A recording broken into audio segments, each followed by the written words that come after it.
at any given time, you're going to give your best. If you assume that your partner is the best and they're going to give their all, then that's the best way to create mental distractions for yourself to just block out all the noise and just play your own game and play your best. So this game is all about you. It's not about how your opponent is. If you can keep your bag in the hole or in front of the hole, it don't matter who you're playing against.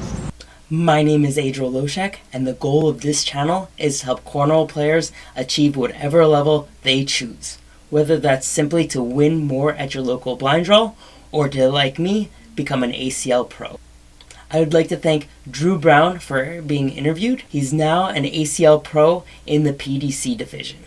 His sponsors are on his shirt.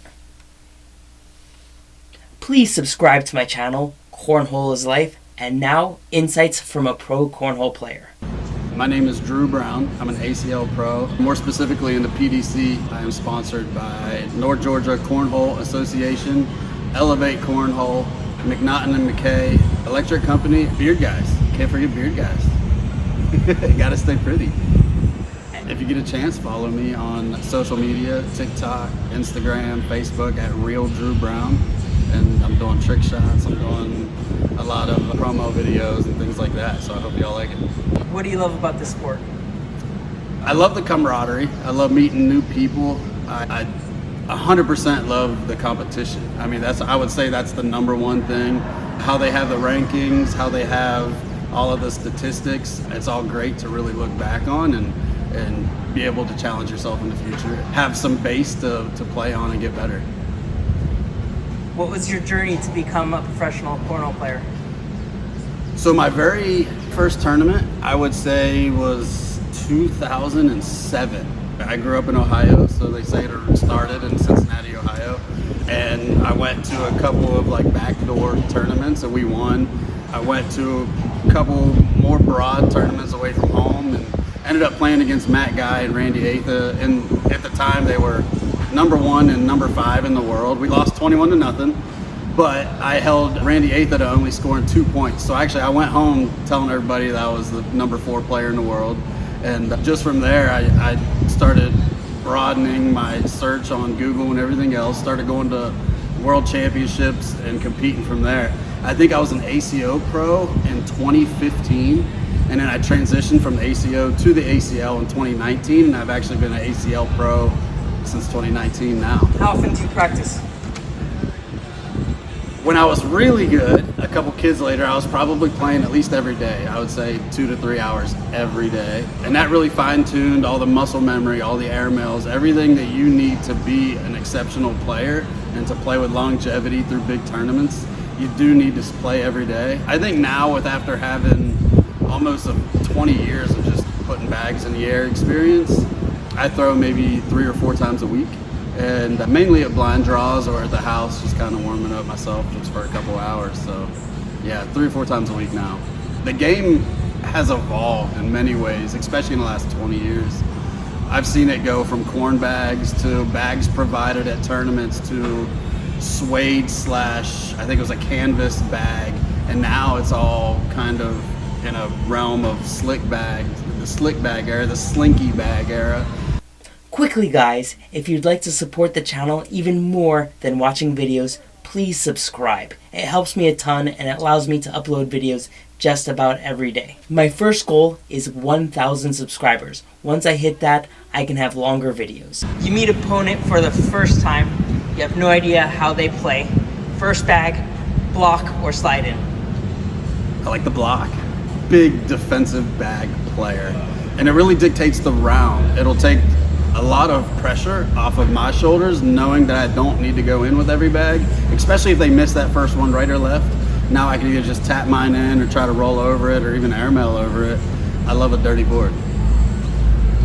Is there a general strategy that you go to? This falls under the category of, I always tell players, new players coming into the game, that it doesn't matter if your bag goes on the board or whether it goes in the hole. I strive really hard on making sure every bag is in play. Now in play, it could be anywhere within the triangle in front of the hole where you can still grab it with another bag coming back. Ideally, I would want to keep a bag hanging in front of the hole and leave it sit. Make them have the choice of whether they want to go over the top or behind it. And then just controlling the hole late in the game wins games a lot. And I think a lot of people don't understand that. What's the most meaningful match you've ever had? I feel like a lot of people that have played at this level would have the same kind of answer to this if they've ever played against Matt Guy. So it would definitely be me and Noah Wooten versus Matt and Brett Guy at the Open. I believe it was in Fort Lauderdale, Florida. And they beat us earlier in the day, and then we came back through the loser bracket, ended up beating them. I think it was a 21-20 game. I got the last point off Brett Guy, and then we turned around, we double dipped them, or double dipped the people that were in the king seat, and then ended up finishing up and got second place. We lost to Kyle Malone and his partner, but I mean, it was a battle all day, but that one right there, that one means a lot. Do you prefer singles or doubles? I love singles. I used to be a doubles player. I promise I used to be a team player, but now it's just I like to have the pressure on me. I like to not have a lot of pressure on my partner, and I'd be able to pinpoint the blame to myself. I'll always be the first one to blame myself, but at least in singles, it's 100% true there, and I can control the game exactly how I want to. Is there anything you do to prepare for a long cornhole day?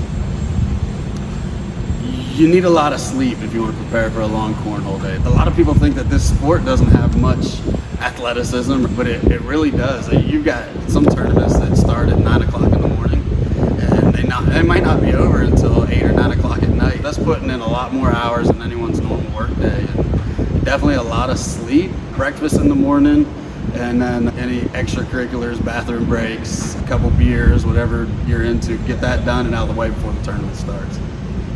Do you take a nap in the middle of it? I don't, and then once I start the tournament, I don't like to eat either. For some reason, I feel like getting the extra weight, I feel like it resets my muscle memory or something. Once a tournament starts, I won't eat until it's over. Stay off your feet as much as you can until you need to. How do you deal with the pressure that anytime anybody goes against you, you're going to get their best game? The best way to look at it is no matter who you're playing against, you got to assume that they're probably either number one in the world or one of the top 10 players in the world. That way, at any given time, you're going to give your best. If you assume that your partner is the best and they're going to give their all, then that's the best way to create mental distractions for yourself to just block out all the noise and just play your own game and play your best.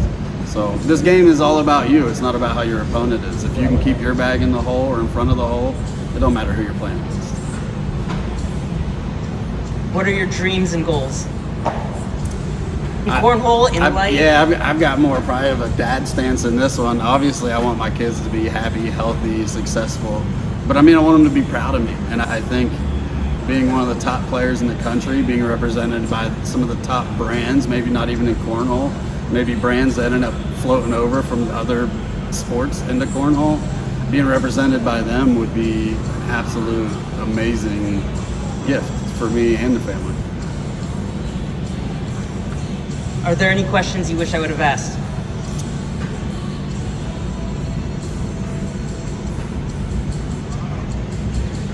What my favorite bag is at the moment. What is your favorite bag at this moment? Shoot, I don't know. I'm independent. It don't matter. I don't even know the answer to that one. Is there anything else that you'd like to share with beginners or anybody else to improve their game? Yeah, one thing, a lot of people come into this game and they really get discouraged again when they show up and they start playing against people even above my caliber of play. The best thing I can say is you're playing for yourself.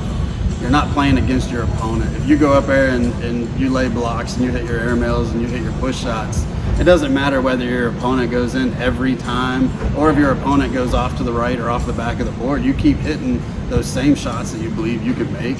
It shouldn't matter who you're playing against. If you enjoyed this, please click here for the next video. I hope all 4 bags go in the hole, and see you next video.